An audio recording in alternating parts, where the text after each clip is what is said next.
A palavra de hoje vai falar um pouco sobre conflitos. A palavra vai falar sobre guerra, sobre batalhas. E o personagem principal que a gente vai falar hoje, vamos usar muito a nossa Bíblia, é Ezequias. Ezequias, ele foi um importante rei em Israel.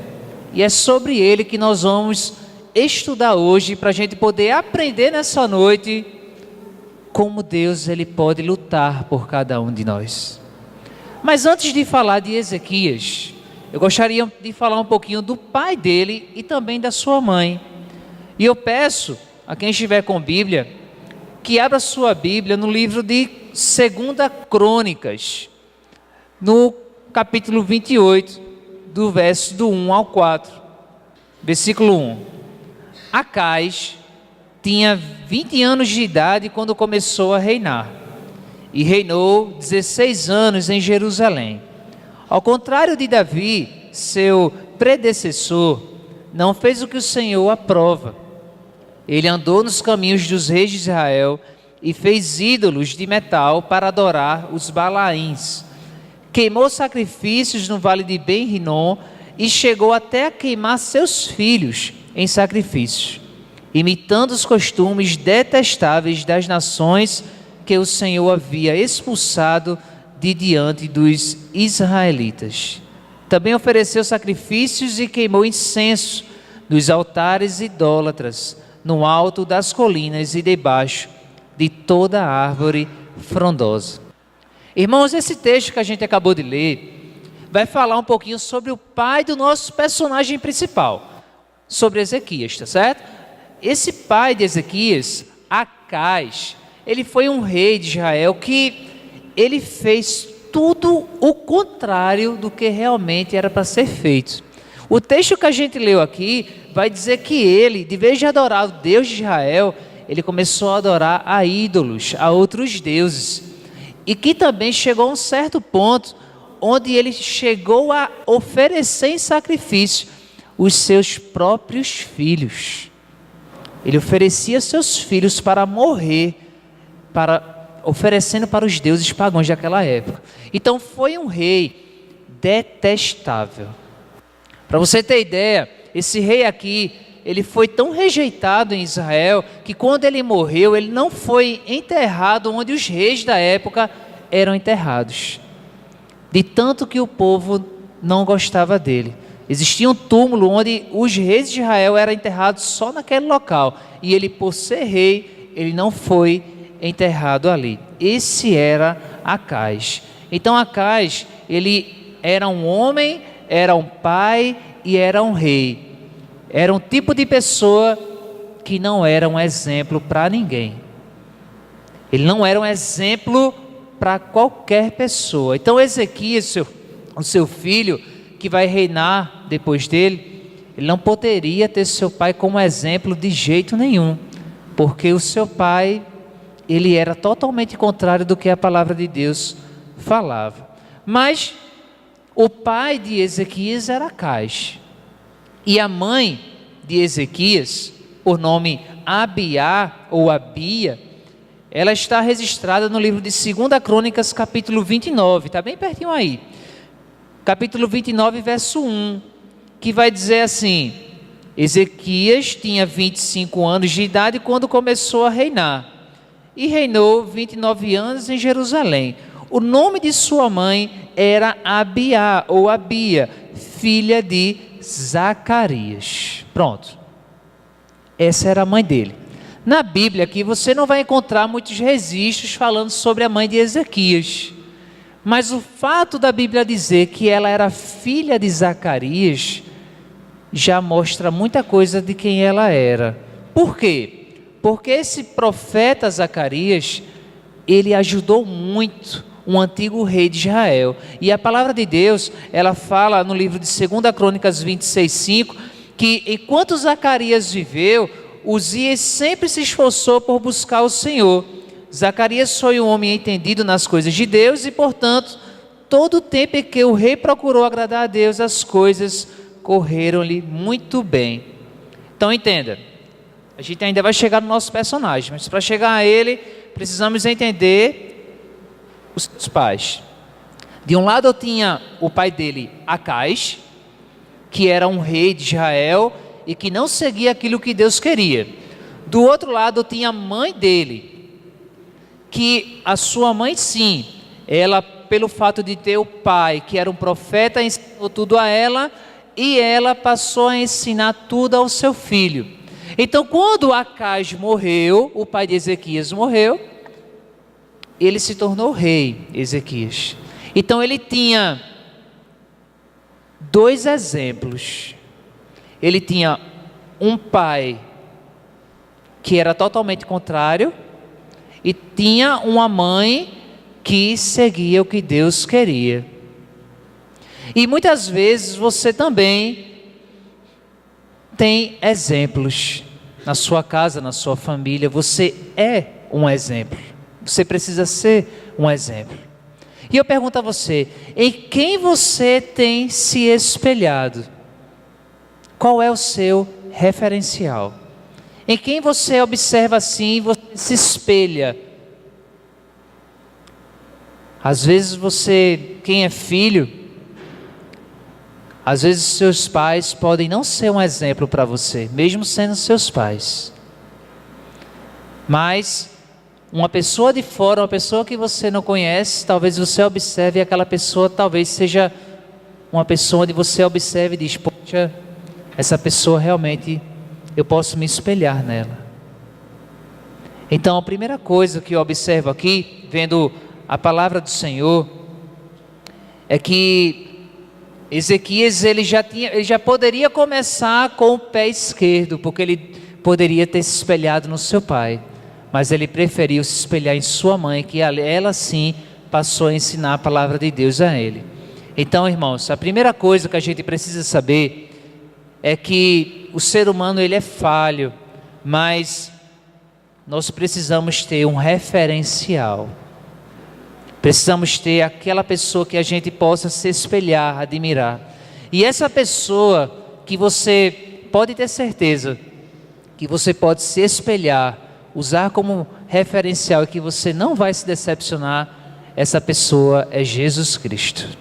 Esse você pode se espelhar sem medo de se decepcionar. Amém?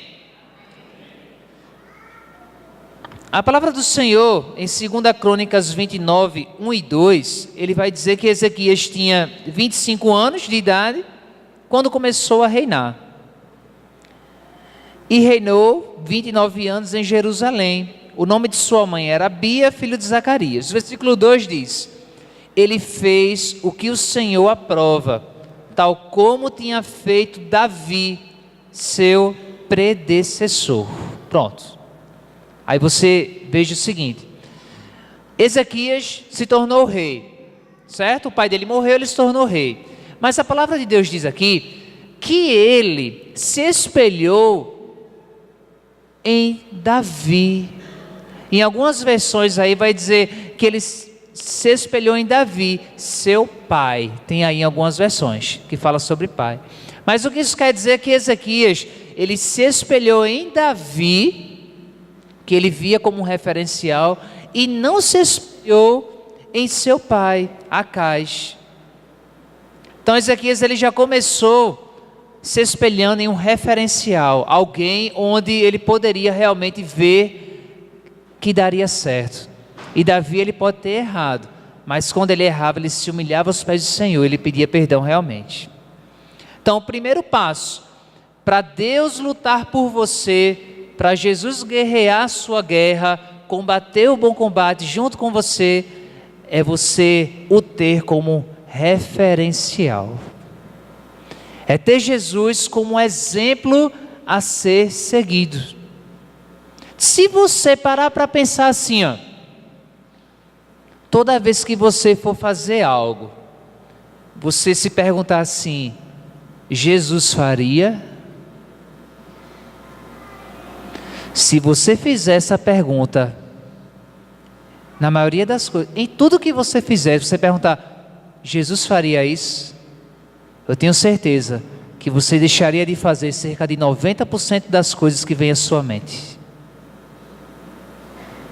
Porque você sabe, você tem noção do que Jesus faria e o que Ele não faria. E o primeiro passo para que Deus lute junto com você suas batalhas é ter Jesus como exemplo em sua vida. Se Ele for exemplo em sua vida, ô meu irmão, se Jesus for exemplo em nossas vidas, a gente deixa de fazer tanta besteira. Só que a gente usa Jesus como exemplo em algumas coisas, em outras a gente deixa Ele de lado. Mas para ter uma vida onde Deus Ele possa estar junto com você, combatendo seus combates, você precisa ter Ele como um referencial em todos os momentos, não é em alguns momentos. Amém? Quem está disposto a colocar Jesus como referencial em todos os momentos? Não é fácil. Não é fácil não, mas é necessário. Então Ezequias, a gente sabe que a gente está falando de Antigo Testamento, Jesus não tinha vindo ainda, ele se baseou em Davi. E Ezequias, irmãos, ele quando se tornou rei, com 25 anos, cara novo, jovem, 25 anos, então ele estava ali no auge da juventude. Quando ele se tornou rei, ele passou a arrumar as coisas que estavam acontecendo lá. Então, o pai dele mandou o povo adorar ídolos. Ele, não, adorar ídolos não, porque aqui agora só vai adorar o Deus vivo. O povo estava lá idolatrando demais. Aqui não, a gente adora Deus, o Deus de Israel. O povo estava fazendo sacrifício a outros deuses. Ele, não, aqui agora a gente só adora Deus. E ele começou a organizar o seu país. O que é que eu aprendo com isso aqui? Que além de eu ter que ter alguém como referencial, e esse alguém é Jesus, eu preciso arrumar a minha casa. E é incrível que a casa, a sua casa em si, fisicamente falando, ela, quando está muito bagunçada, sabe? Aquele dia da preguiça que às vezes dá, que a casa fica lá aquele jeito, né? Acontece, né? As mulheres aí podem dizer aí, um amém aí. Mas às vezes acontece, lá a casa às vezes pode estar bagunçada, alguma coisa, mas quando alguém entra na sua casa, que a sua casa está bagunçada, que a pessoa entra assim, aí você olha para a sua casa de outro jeito, parece. Quando você está dentro dela, que a sua casa está bagunçada, você não está nem aí. Agora, quando alguém de fora entra na tua casa, que tu olha para ela, tu vê, parece que agora que tu vê na bagunça. Aí tu tira uma coisa daqui, bota ali. Aí a pessoa senta aqui. Aí você tira outra coisa, vai tapeando e vai guardando, vai tentando ajeitar. Por enquanto que as pessoas estão ali na sua casa. É assim que funciona, né? Então você precisa arrumar a sua casa. Ô Mário, minha casa. A sua casa é você. Sua casa é você. Dentro de você. A palavra de Deus diz que nós somos templo do Espírito Santo de Deus. Será que o Espírito Santo de Deus ele pode morar dentro daqui de mim? Ou será que eu estou tendo muita sujeira? Será que o Espírito Santo de Deus, ao vir dentro de mim, ele está encontrando uma casa limpa? Ou ele está encontrando algo sujo? Ou ele está encontrando coisas que não deveria estar dentro de mim? Ezequias, quando ele começou a reinar, além de ter se espelhado em Davi, ele começou a arrumar a casa. Ele começou a colocar as coisas em ordem. Ele começou a tirar a bagunça, aquilo que atrapalhava, e começou a deixar tudo limpinho. E aí sim, quando ele deixou tudo organizado, tudo pronto, tudo perfeito, as coisas começaram a mudar. Quero dizer para você que é você que precisa arrumar a sua casa aqui dentro. É você que precisa retirar a sujeira, mandar para fora, para que a partir daí Deus comece a agir na sua vida. Então Deus vai começar a agir, mas precisa você dar os primeiros passos. Você precisa retirar a sujeira que está dentro de você. Você precisa se purificar para que Deus possa agir na sua vida. Amém? Amém. Então ele, além de se espelhar em alguém, ele arrumou a sua casa, arrumou o seu país. Em 2 Crônicas 31, verso 20 e 21, está bem pertinho também, a gente vai trabalhar muito nesse livro. Diz assim: quando ele arrumou, organizou tudo, diz assim a palavra: foi isso que Ezequias fez em todo o reino de Judá. Ele fez o que era bom e certo, e em tudo foi fiel diante do Senhor, do seu Deus. Em tudo que ele empreendeu no serviço do templo de Deus e na obediência à lei e aos mandamentos, ele buscou o serviço, ele buscou o seu Deus, e trabalhou de todo o coração, e por isso prosperou.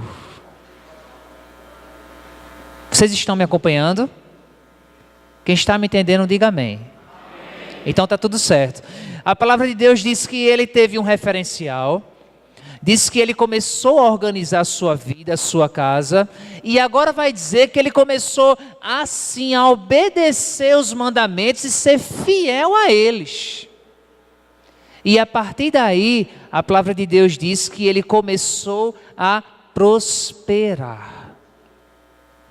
Irmãos, às vezes a gente quer que Deus faça tantas coisas pela gente, mas às vezes a gente não está disposto a abrir mão de algumas coisas para Deus. Queremos que Deus faça tudo pela gente, mas abrir mão de algo que a gente tem, que a gente faz para Deus, a gente não abre. Mas a palavra de Deus, ela é bem clara aqui.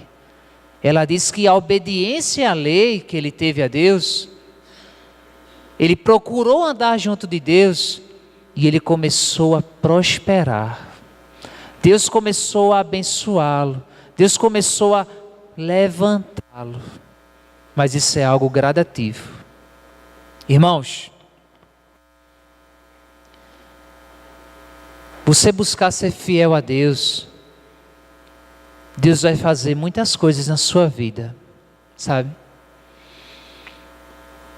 Eu já falei isso na célula, talvez já tenha falado até aqui, mas vou dizer de novo.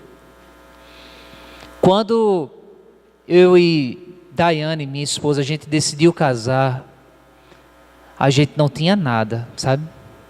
Nada.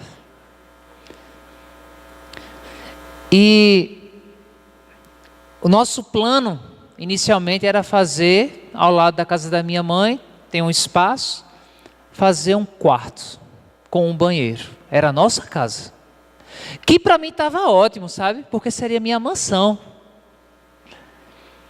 Mas eu disse a Deus assim: Senhor, eu vou te honrar. Eu disse: Senhor, eu vou te obedecer. Mas não é para ganhar algo em troca. Eu vou te obedecer porque eu sou teu servo. E a partir de agora, Senhor, eu quero andar de acordo com a tua palavra. Eu quero seguir realmente o que o Senhor manda. E se eu errar, Senhor, me perdoe, mas eu vou me esforçar ao máximo para não cometer os mesmos erros. E nós fizemos um pacto com Deus. E a gente começou a orar e começamos a obra. Deus falou conosco, irmãos. E Deus disse: eis que eu coloco entre vocês uma porta aberta, e que ninguém poderá fechar. E a partir daí as coisas foram acontecendo, de tal forma que, se hoje eu disser a você como foi que a gente fez algumas coisas, eu não sei explicar. Mas de um quarto, Deus fez uma casa.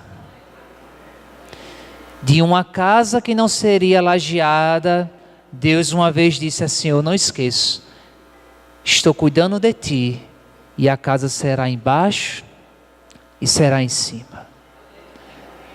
E Deus começou a fazer as coisas, e foi acontecendo, sabe, irmãos? De uma forma que eu não sei explicar. E foi abrindo, e foi acontecendo. Meu casamento aqui no templo seria bolo e guaraná, eu não tinha local para fazer. Mas Deus honrou e nos deu um local para fazermos nosso casamento. No dia do meu casamento, irmãos, eu não tinha o dinheiro do guaraná do meu casamento. Eu disse: Senhor, eu não tenho dinheiro do guaraná do meu casamento. E agora? Liguei para minha esposa e disse: olha, a gente não tem dinheiro mais. O guaraná é para hoje. O dinheiro que a gente tem aqui agora é da nossa fatura do cartão. E agora? Aí ela disse assim: use, porque Deus ele vai honrar, ele vai surpreender. E eu usei, irmãos. E eu não vou mentir não, eu usei com medo. Sabe? Vou usar, Senhor, eu vou usar, viu? Lembro que eu comprei os guaranás do casamento, comprei, tá. Passei lá, deu R$290, não esqueço. E fui, tá aí, tá o guaraná do casamento. O Senhor vai prover, vai prover. E realmente, irmãos, Deus ele provê todas as coisas, sabe por quê? Deixa eu te contar, porque é assim que Deus faz. Eu estava lá, corre do dia do casamento, aquele negócio todo. E um dos meus padrinhos de casamento liga para mim e disse: vem aqui. E eu fui lá falar com ele. E ele disse assim: eu sei o que é isso. E entre te dar um presente, eu preferi te dar isso aqui, porque vai te ajudar mais. Mas isso é o máximo que eu posso te dar. E a pessoa me deu o dinheiro e eu coloquei no meu bolso e nem olhei. Valeu, cara, obrigado, valeu mesmo, brigadão. Sentei no carro, depois com meu tio, aí eu olhei o dinheiro, eu vou contar aqui, né, para ver quanto é que tem. Quando eu contei o dinheiro lá, tinha R$170. Glória a Deus, né? R$170, só falta agora 120, é mais fácil. Tá ótimo, tá beleza. Ô Jesus, obrigado, Senhor. Obrigado, valeu. O tempo passou, irmãos. As horas se passaram. E o corre-corre continuava. E quando deu 5 e pouca da tarde, um amigo meu chegou para mim e fez assim: eu já casei, eu sei o que é isso. E entre te dar um presente. Apertou minha mão, não esqueço. Ele apertou minha mão. Está aqui o teu presente. Oh, glória. E quando eu abri depois, irmão, tinha R$120. A matemática não é difícil não, porque 170 mais 120.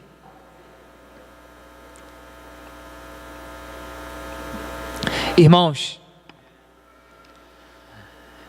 eu sei que deu a conta certa do guaraná.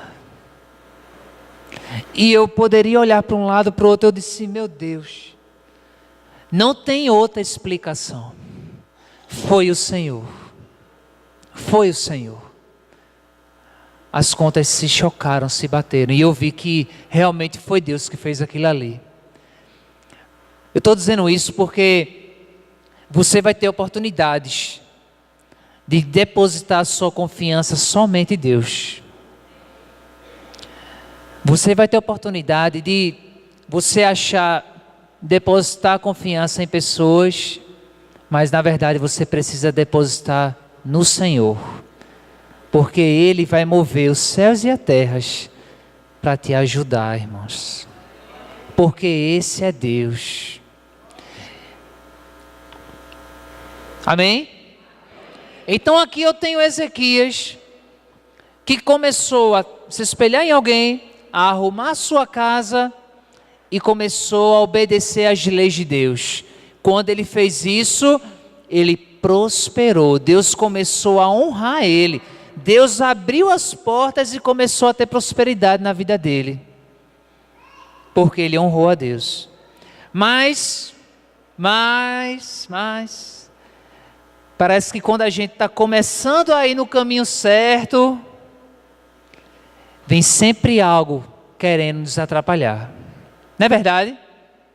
Parece que quando você está começando a querer se endireitar, acontece algo para poder te tirar do caminho certo. E isso não foi diferente com Ezequias. Ezequias estava fazendo tudo certo. Mas aí, o inimigo de nossas almas começou a tentar, começou a fazer algumas coisas para derrubá-lo, derrubar esse rei. E aí nós vamos encontrar isso em 2 Crônicas 32, do 1 a 8. 2 Crônicas 32, do 1 a 8. Amém? Diz assim: depois de tudo que Ezequias fez com tanta fidelidade, Senaqueribe, rei da Assíria, invadiu Judá. Ele sitiou as cidades fortificadas para conquistá-la. Quando Ezequias viu que Senaqueribe pretendia guerrear contra Jerusalém, consultou os seus oficiais e os comandantes do exército sobre a ideia de mandar fechar a passagem de água das fontes do lado de fora da cidade. E eles concordaram. Assim, ajuntaram-se muitos homens e fecharam todas as fontes e o riacho que atravessava a região. Eles diziam: por que deixar que os reis da Assíria venham e encontrem toda essa água?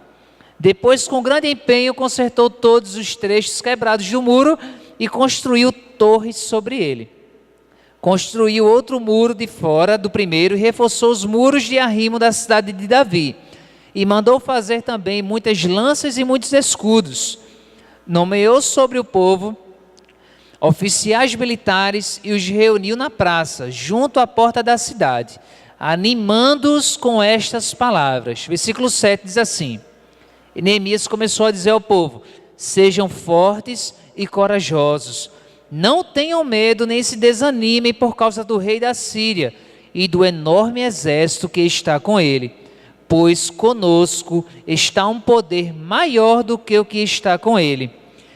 Com ele está somente o poder humano, mas conosco está o Senhor, o nosso Deus, para nos ajudar e para travar as nossas batalhas. E o povo ganhou confiança com o que disse Ezequias, rei de Judá.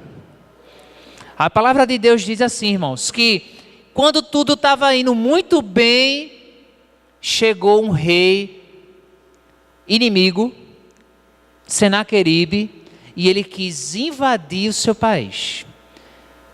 E a palavra vai dizer que Senaqueribe, o rei da Síria, ele já tinha conquistado grande parte das tribos de Israel. E que o exército dele era enorme. Para você ter noção, irmãos, o exército dele tinha mais de 185 mil pessoas. Então era muito maior do que o exército de Israel. Se quando aquele exército começava a andar, o povo tremia de medo. Não tinha como vencer aqueles inimigos. E Senaqueribe chegou ali, e sitiou a cidade. Ezequias, ele poderia ter ficado com medo. Mas a palavra de Deus vai dizer que ele começou a reforçar os muros, ele começou a produzir escudos, e ele disse ao povo assim, sejam fortes e corajosos, porque maior que está conosco do que o que está com ele. Ele pode lutar com armas, com força humana, mas conosco está o Senhor dos exércitos. Eu quero te dizer o seguinte, que se você for fiel a Deus, se você colocar a sua casa em ordem, Deus, ele vai batalhar por você. E não tem inimigo nessa terra que que possa te derrubar, porque Ele é o Senhor. Ele é Deus, irmãos. Senaqueribe aqui é como não. Senaqueribe aqui representa Satanás, que vai chegando na tua vida. E ele vai vindo assim, de uma forma para fazer com que você caia, com que você fique no chão.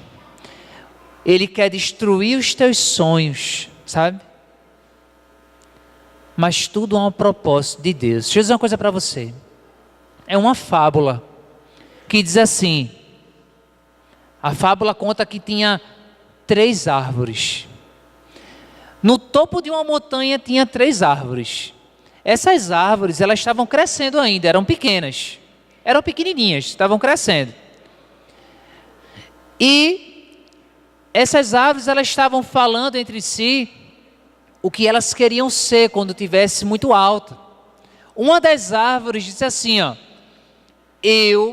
uma árvore disse assim, eu quero ser, quando eu tiver muito grande, eu quero ser um baú. Mesmo que eu seja cortada, mas eu quero ser um baú, porque eu quero armazenar aquilo que é precioso. Eu quero ser um baú. A segunda árvore, ela olhou e disse assim, quando eu estiver muito alta, eu quero me transformar em um grande barco. Um barco enorme, porque eu quero conduzir reis e rainhas, eu quero conduzir pessoas importantes. A terceira árvore disse assim, eu quero ser muito alta e permanecer aqui no topo da montanha, porque eu quero que quando as pessoas passem e me vejam lá em cima, lembrem de Deus, vejam a grandeza de Deus olhando para mim aqui em cima, no topo da montanha. E o tempo passou e essas árvores cresceram. E chegou um lenhador, que não tem nada de ecológico, né? E derrubou as 3 árvores. Ele derrubou as 3 árvores. A primeira árvore, que queria ser um baú, ele transformou ela em um coxo, um local onde colocava-se o feno dos animais para comer. A segunda árvore, que queria ser um barco muito grande para conduzir os reis, ela foi transformada em um pequeno barco que transportava pescadores e peixes. E a terceira árvore, que não queria ser cortada e que queria que as pessoas olhassem para ela e vissem Deus ali, ela foi cortada e foi cortada em várias tiras grossas e foi guardada num depósito. Nem tudo é do jeito que a gente quer, né, irmãos? Elas tiveram sonhos, mas aparentemente os sonhos delas foram frustrados. Mas a árvore que queria ser um baú e virou um coxo, virou um local para receber alimento, esse coxo recebeu o maior tesouro da terra, porque foi colocado ali Jesus Cristo quando nasceu. O barco que queria levar reis e rainhas, ele levou o maior rei dessa terra, Jesus Cristo. E quando veio a tempestade naquele barco, Jesus levantou-se e disse, acalma-te, e fez completa tempestade, e aquele barco levou o maior rei de toda a terra. A árvore que não queria ser cortada, mas que foi, ela se transformou na cruz do Calvário, onde Cristo foi pregado. E ela tinha ficado tão triste porque ela foi à cruz onde Cristo foi colocado. Mas ao mesmo tempo ela pensou, todo mundo que olhar para mim, para essa cruz, vai lembrar de Jesus. Eu estou dizendo isso porque o diabo quer frustrar os teus sonhos. Mas todo problema que vinha a você, Não pense que é para você cair. Talvez esteja acontecendo coisas que não estejam nos seus planos. Talvez o que está acontecendo hoje não esteja no teu plano. Mas olhe para os problemas, olhe para a adversidade e veja como uma oportunidade de glorificar o nome de Deus na sua vida. Deus vai ser glorificado através de você. Amém? Então Senaqueribe, ele estava lá, sitiou a cidade. Ezequias, ele não chorou, ele não desanimou. Ele fez a parte dele. Diz que ele desviou o curso da água, para que a água, irmãos, é como se fosse assim, ó. A água passava por aqui, seguia e chegava até onde estava o exército inimigo. E o povo lá tinha acesso à água. O que foi que ele fez? Quando a água estava vindo aqui, ele desviou para dentro da cidade, para que o exército inimigo não tivesse acesso a essa água. Então, eu aprendo aqui que Ezequias, ele fez a parte dele. Então, você também precisa fazer a sua parte. Não colocar tudo nas mãos de Deus. Você precisa fazer a sua parte também.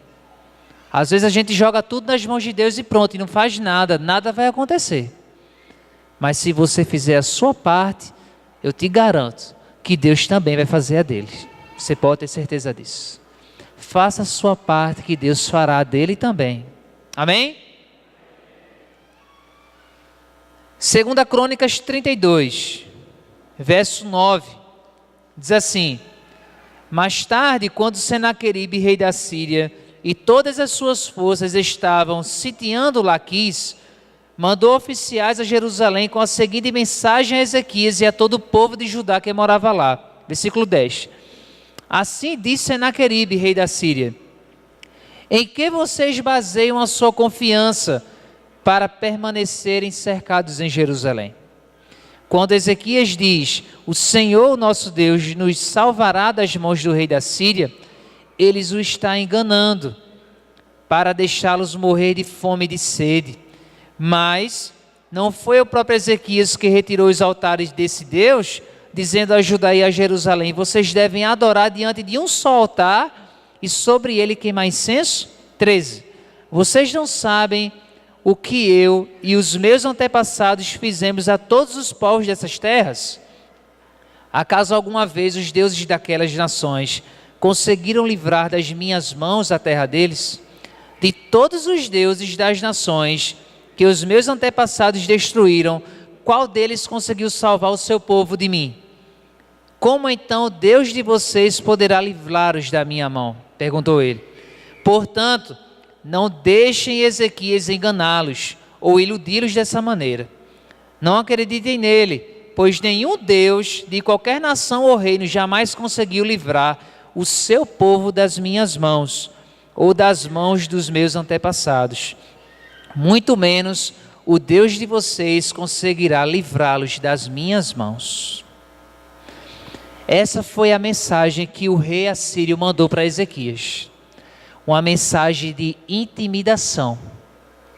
Uma mensagem dizendo assim, ó: você acha que o Deus de vocês pode livrá-los de mim?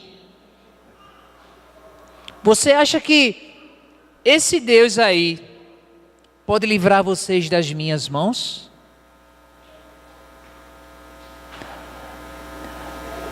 Não sabia Senaqueribe que ele não sabia com quem estava se metendo. Ele estava se metendo com o Deus dos exércitos. Ele estava se metendo não com o Deus com D minúsculo, mas com o Senhor, o Deus dos exércitos. E ele disse isso. Ele amedrontou o exército de Israel. E é isso que o diabo faz. Ele quer amedrontar você. Ele quer fazer com que você caia. Ele quer te ver no chão. E às vezes ele vem de uma forma sucinta, aos poucos, mas também às vezes ele vem de forma que realmente te derruba e você não sabe o que fazer. Mas O que foi que Ezequias fez? Já estou terminando, irmãos. O que foi que Ezequias fez? Em 2 Reis 19, versículo 14 e 19, vai dizer que quando Ezequias recebeu a carta do mensageiro, ele começou a ler a carta, ele subiu ao templo do Senhor e estendeu-a perante a Deus a carta. E disse assim, orou assim dizendo: Senhor Deus de Israel, que reina em teu trono, entre os querubins, só tu és Deus, sobre todos os reinos da terra. Tu criaste os céus e a terra. Dá ouvidos, Senhor, e vê. Ouve as palavras que Senaqueribe enviou para insultar o Deus vivo. É verdade, Senhor, que os reis assírios fizeram de todas essas nações seus territórios um deserto. Atiraram os deuses delas no fogo e destruíram, pois não eram deuses, eram apenas madeira e pedra. 19. Agora, Senhor nosso Deus, salva-nos das mãos deles, para que todos os reinos da terra saibam que só tu, Senhor, és Deus. Tinha tudo para dar errado, irmãos. Tinha tudo para não dar certo. Mas Ezequias, ele não procurou ajuda de uma pessoa, ele não procurou ajuda de um parente, ele não procurou ajuda de ninguém, ele procurou ajuda de Deus. A primeira pessoa que você deve procurar ajuda é do Senhor. O primeiro, sempre, é Deus. E foi isso que Ezequias fez. Ele procurou ajuda de Deus. Ele não maximizou o problema dele. Ele colocou Deus muito acima do problema. Diante de Deus, o seu problema não é nada. Diante de Deus, o seu problema é desse tamanho aqui, ó. Porque grande é o Senhor e muito digno de louvor.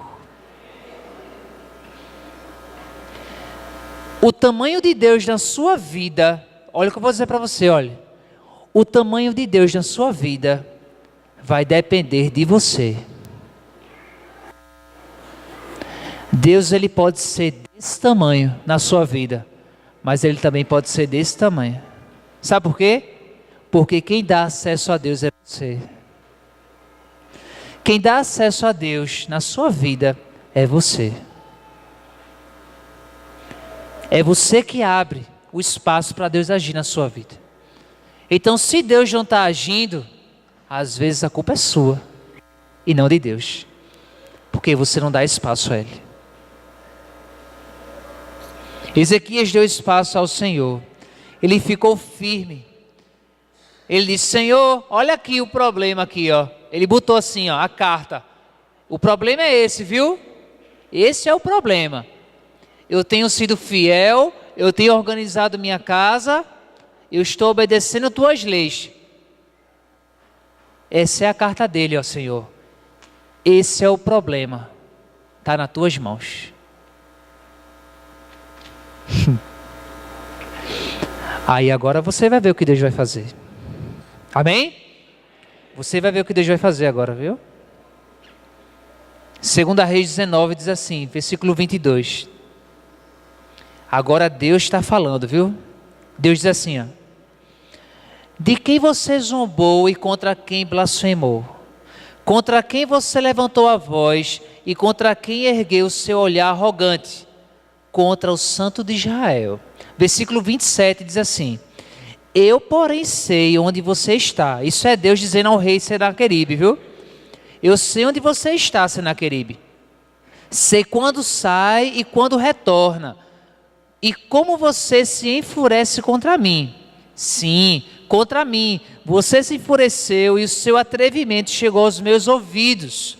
Por isso porei o meu anzol em seu nariz e o meu freio em sua boca. E o farei voltar pelo caminho de onde veio. Versículo 32. Portanto, assim diz o Senhor acerca do rei da Síria: ele não invadirá essa cidade, nem disparará contra ela uma só flecha.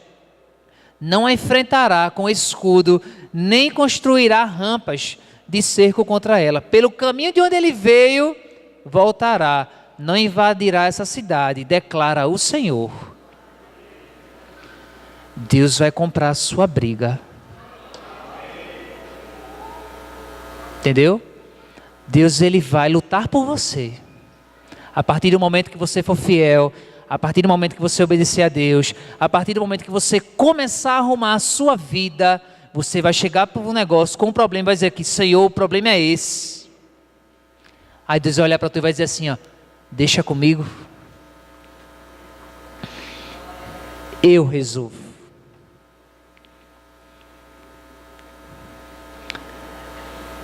Versículo 35, para a gente terminar, diz assim, ó. Olha o que Deus fez, irmão. Versículo 35 diz assim, ó. Naquela noite, o anjo do Senhor saiu e matou 185 mil homens no acampamento assírio. Quando o povo se levantou na manhã seguinte, o lugar estava repleto de cadáveres. Assim, Senaqueribe, rei da Síria, desmontou o acampamento e foi embora. Voltou para Nínive e ficou lá. Acho que os irmãos não entenderam. Deixa eu explicar para vocês. A palavra de Deus está dizendo assim, ó, que Ezequias entregou o problema a Deus. Descansou no Senhor. Ele foi dormir, irmãos. Oh, meu Deus. E enquanto tu está dormindo, Deus está lutando por ti. Enquanto tu está dormindo, Deus está guerreando. E Deus mandou um anjo. Um anjo que devastou o exército inimigo. Eu pergunto, qual é o teu problema? Qual é o teu problema? É desse tamanho aqui, ó. Porque as mãos do Senhor, oh irmãos, as mãos do Senhor vai agir na tua vida. Se você crer, se você passar a obedecer, se você passar a arrumar a sua casa, Deus, ele vai batalhar por você. O exército queria invadir, Deus diz assim, ó, aqui não, aqui é meu, aqui tu não toca, aqui é meu, aqui tu não chega perto não, eu vou batalhar por ele, assim diz o Senhor. Então eu fecho essa noite dizendo, se você se espelhar em Jesus, se você buscar arrumar a sua vida, arrumar a sua casa, se você obedecer às leis do Senhor, se você for fiel a esse Deus, Ele vai batalhar por você, Ele vai lutar por você, e a mão de Deus é poderosa para te livrar de todo o mal.